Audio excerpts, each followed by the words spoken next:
Welcome to the April 3rd, 2025 episode of the Energy Show. I'm energy journalist Markham Hislop, and the working title for today's show Was Trump's Tariff Announcement Yesterday a Win for Danielle Smith?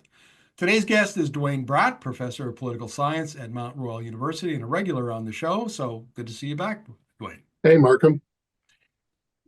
I I don't know what to make of this. I mean, we've done a number of shows now on what Trump announced yesterday, and it's Yeah. the And I technicality. watched the whole press conference and I Wasn't couldn't it make heads something? or tails of it. He's cherry picking data out of thin air. Some he's just making up. He's got like what looks like a golf leaderboard with countries on there. He's talking about that this reciprocal. Well, reciprocal means if you have a 5% tariff on if you've got 5% on widgets, you apply 5% on widgets. But that's not what he was doing. He applied across the board tariffs country by country, some that are rich and major trading partners like the EU and China, others that are some of the poorest countries in the world, like Myanmar, who just suffered a massive um, earthquake. He's putting tariffs on them. So there seemed to be no rhyme or reason. The I have no idea who in his staff came up with these numbers. They've been asked for that and they can't explain it. My favorite part is the tariffs on the Heard Islands. Yes. So most people are unfamiliar. I've never heard of the Heard Islands. Well, they're a small set of islands by Antarctica. Nobody lives there. There is no trade. There are penguins, but apparently those penguins cheat at trade and we have to put tariffs on them. So this just gives you a sense of the sophistication of what we saw yesterday. Naughty, naughty penguins. I never thought I'd say Yeah, those words on video. Well, yeah, look, I just finished an interview with an economist this morning about the technical details of these tariffs, and it's way more complicated than we imagined because under the legislation that he's using, there's two acts. All sorts of things could happen, might happen, and yeah. so yesterday, Alberta Premier Danielle Smith kind of did a victory lap saying, oh, well, the fact that he didn't make it any worse on Canada is due to me because I went down and, negotiated with him or pressured him. Not just appears to be a victory lap, it was full frontal on Twitter, big graphic, big win for Alberta and Canada. And then a long detailed in that. And where is the win? Well, we didn't get whacked yesterday. That's not a win. We are still facing 25% tariffs on auto. We're still facing 25% on steel. We're still facing tariffs on aluminum of 25%. But I guess what she is focused on is oil, that there was no additional tax on oil. Therefore, she claimed not just it was a win for Alberta, but a win for Canada. And I immediately commented, I goes, the auto workers in Windsor don't think that way. And if you think this is good for Alberta because oil was exempted, oil companies use a lot of steel and they use a lot of aluminum. Um, Auto workers buy a lot of trucks. The Ford F-150 is the Alberta truck. Those are all going to increase in price. So just because your major sector was not directly impacted does not mean that there's no impact whatsoever. I want to read a comment that she put out in a press release yesterday, and because you just before we came on air, uh, listened to a clip that she did today at the Calgary Chamber of Commerce. So let me read this. Let me read this comment. Today was an important win for Calgary, for Canada and Alberta. As it appears, the United States has decided to uphold the majority of the free trade agreement between our two nations. It also appears this will continue to be the case until after the Canadian federal election has concluded and the newly elected Canadian government is able to renegotiate CUSMA, CUSMA, with the Yeah. U.S. administration. This is precisely what I have been advocating for from the U.S. administration for months, and there's all kinds of problems with that comment. We'll get into that in a minute. How does that stack up against what you just heard? Very different. I mean, what she said there, I think, largely is correct, but it ignores the sectors that were hit.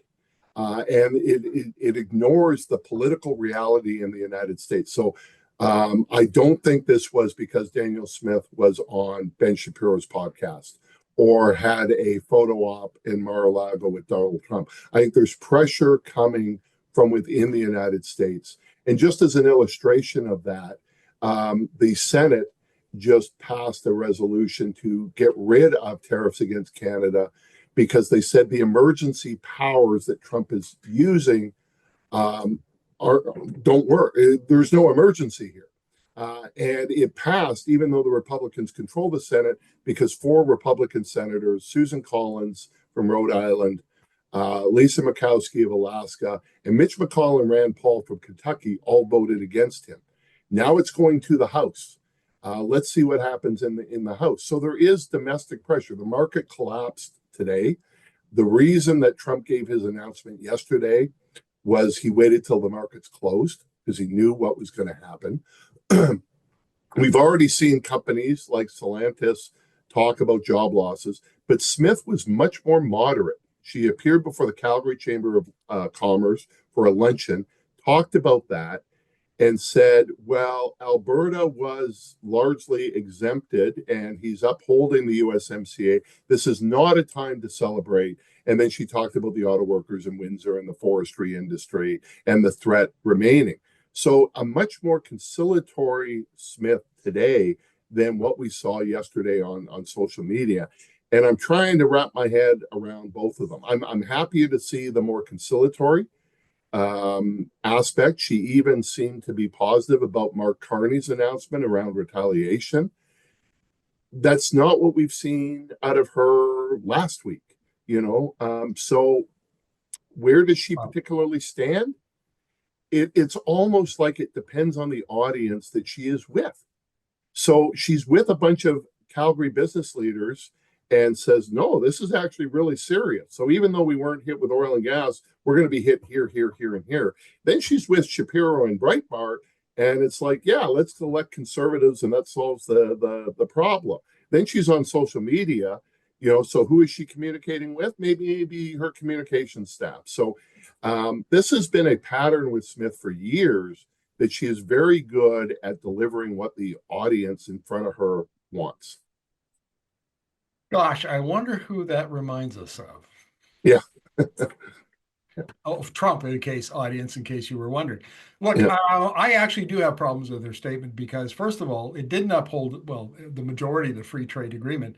Well, yeah. All the stuff that you mentioned is a violation of the free trade agreement. My big objection with the statement is about the need to renegotiate it. Yes, exactly. We just renegotiated it with the same guy. The same guy.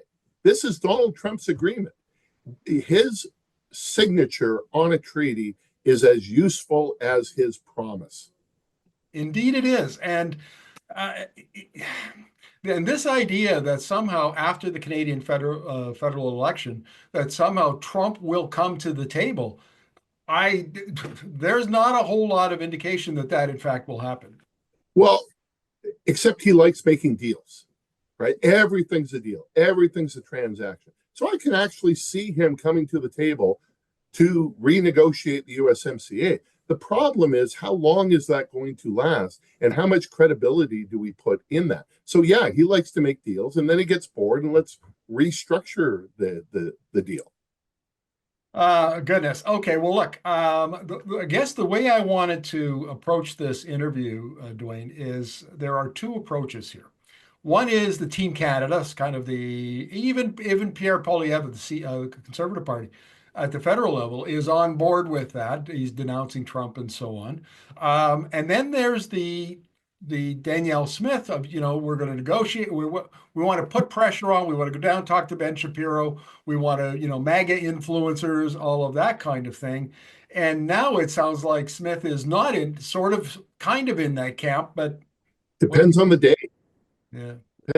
So here's some issues with Premier Smith. And on the one hand, I can appreciate using every possible lever, right? Going on Breitbart, going on Shapiro. These are right-wing podcasts that are listened by Trump supporters. Meeting with Trump, all of that sort of stuff. Except then she comes home And it's like we have to be diplomatic with Trump. We have to give him a bit of what he wants. We need kid gloves. And then Trudeau and Carney, oh my God, they're threats to national unity. They're a bigger threat to Alberta than Trump is. So on the very day that Trump's announcing these tariffs, Preston Manning, key mentor of Danielle Smith, writes an op-ed in the Globe and Mail saying Mark Carney is a threat to national unity, and there's a threat that Alberta will separate if Carney's elected.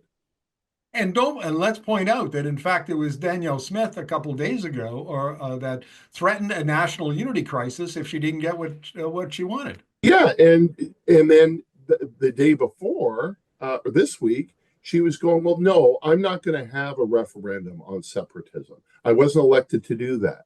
But there may be citizens who want a referendum on separation, and we have a procedure where we have citizens initiative referendums, and we're going to make it easier for that to occur. So I'm not doing it, but maybe there'll be others that want to do it. Really? And then the what's next, panel. So to put this in context for the viewers outside of Alberta, 2019, fall of 2019, there is huge hostility towards Justin Trudeau, bigger than today. Jason Kenney's the newly elected premier of Alberta. He campaigns across the country against Trudeau. Trudeau gets wiped out in Alberta. He loses all the Liberal seats. He has the lowest support the Liberals have ever had in Alberta. But Trudeau wins re-election. And there's this spike in separatist sentiment in Alberta, drifting over 30%. So Jason Kenney, who I believe is a Canadian patriot, panics at this and decides to hold a panel called the Fair Deal Panel, where he pulled off a bunch of old ideas off the shelf. A pension plan, a police force, equalization. And who does he appoint to lead that Fair Deal panel? Preston Manning. And what it did do, and Kenney, I think, was correct here, is it turned down the temperature and it diffused the separatist movement, but then he did nothing with it. And that really made a small percentage of the population that thought that this really mattered upset and mad. And now they all support Danielle Smith. So she's coming up with the What's Next panel. And if I had to bet my shiny loonie, Preston Manning is going to be chairing that too. Now, speaking of Jason Kenney, the former premier from 2019 to 2022, before he was ousted in a leadership review, after a leadership review, he was radio silence up until the last month or two, and all of a sudden, Jason Kenney's back on social media with a big bang, and he's involved in the election campaign, and commenting on it anyway. What are we to make of this? Well, not just social media. He's giving interviews everywhere. And it really is a defense of Canada in what he's doing. Now, there's obviously a partisan element. Like, let's be clear, he's still a conservative and a really conservative. Supports Poilievre, does refer to the problems of Trudeau and of Carney, but does not go down the path about threats to national unity and separatism. In fact, he's running a multi-front war. He's defending Canada against Trump. He's also defending Canada against these cranks in Alberta that want to separate. Now, those cranks are the people that pushed him out of office. So, he's got a personal vendetta against them because it was over COVID. Let's just say the people that want to separate are also the people that believe that vaccines kill people and COVID was a hoax, and the Ottawa convoy, was bouncy castles and hot tubs. And so Kenney is being consistent, but he's picking different targets. He's picking Trump, and he is picking the wackos that want to join Trump in Alberta. But it's been a fascinating display out there. And what is also more interesting is Poilievre has been taking a lot of heat for not running a proper campaign, for not confronting Trump. He says the right things, but it's like the third or fourth point in his message. His major message is, axe the tax and the decade of darkness under the Liberals and all of this stuff. And this is why he is losing. So does Kenney in the back of his head think, I'm still here. I could resave the Conservative Party afterwards because he is blasting Trump in ways that Poilievre is not. So is this, Jason Kenney keeping his options open? Should Pierre Poilievre, like at this point for non-Canadians, Pierre Poilievre was in the clear lead in the public opinion polls for a couple of years. I mean, Justin Trudeau was way down, he was way up. So the CPC is leading the Liberals, and in January, Justin Trudeau decides he's going to resign. Mark Carney wins, and all of a sudden, boom, there's this, and then of course Trump, and that then propels Carney and the Liberals to a huge lead in the public opinion polls, depending on which poll. He's either got a small lead or a large lead, depending on the poll you're looking at. But regardless of which poll, Poilievre's not up by 25 points. No, right? He has lost that. Yes, yeah. And the seat projections, because a lot of the Conservative vote is concentrated in Alberta and Saskatchewan, the seat projections look really good for the Liberals. Yes. Yeah, a tie does not help the Conservatives. So if we assume that current trends continue, and that's always an iffy in an election, but nevertheless, let's do that hypothetically here, and Poilievre loses, does that set up a leadership review and maybe Jason Kenney comes in as the white knight? So I've thought about this because initially I thought, well, it depends on what the result is. And Poilievre, unlike Andrew Scheer or Aaron O'Toole, really has control of this party. He won an overwhelming leadership review or leadership race. But if you blow a lead like that, and we're already seeing, knives coming out in the first week of the campaign against him, if you lose, even if you lose a little bit, it's going to be really tough for Poilievre, who was measuring the curtains in January and now is in a fight for his life. So I could see him getting dumped very, very quickly. And then what do the Conservatives do? Because this will be 4 straight election defeats under 4 different leaders, but this would be the worst one, because you're losing to a tired government that simply did the old switcheroo. Most times the switcheroo doesn't work, but it's Trump. It's the Trump phenomenon, and Poilievre doesn't seem to want to really ignore his campaign from the past and focus on what the new threat is. And not only that, Trump is helping Carney because today Mark Carney is giving a major press conference after meeting with his cabinet. And he's now being referred to as the prime minister, not the leader of the Liberal Party, because in a normal election, you're in caretaker mode. You don't have a prime minister sort of in name, but they're not acting as a prime minister. Now, because of this, he's acting as prime minister. So Poilievre can go and give a speech and say, this is what I think we should do. Carney is standing there with the flags behind him going, this is what we are doing on behalf of the government of Canada. That is a tremendous advantage that Mark Carney has right now. Yeah, I can see that. Let's get back to Danielle Smith for a moment, because one of the things, like you and I know Danielle well. Yeah. And she, back in the days, the Wild Rose days, 2012 in that election, she made all kinds of missteps and basically gave away the election. She was supposed to win in 2012, didn't cross the floor. I mean, her career prior to leaving it and going to be a radio host for 9 years was pretty bumpy. But since she's come back as premier and leader of the United Conservative Party, it's like, in some ways, a different Danielle Smith. I mean, she's much smoother, she's much better at communicating. And despite numerous scandals like the Alberta Health Services and their inconsistent messaging on this file, I don't see it hurting her popularity. She's still got Teflon. So my friend Janet Brown. I know the viewers want to know why. Well, my good friend Janet Brown, the pollster, has done some recent polling and shows that if a provincial election was held today, Danielle Smith wins a bigger election than what she did in 2023. And much of it is about Trudeau and to a lesser extent Carney. I think the Trudeau factor is still baked in. That it doesn't matter what happens domestically, it's the fact that she is fighting Ottawa covers up a lot of errors. And I think that's why she is challenging Carney. Even though separatist support is plummeting in Alberta, just like it's plummeting in Quebec because of the challenge of Trump, she, those that remain that want to separate are in her own party and in some cases cabinet, premier's office, and caucus. She also knows that that is her playbook.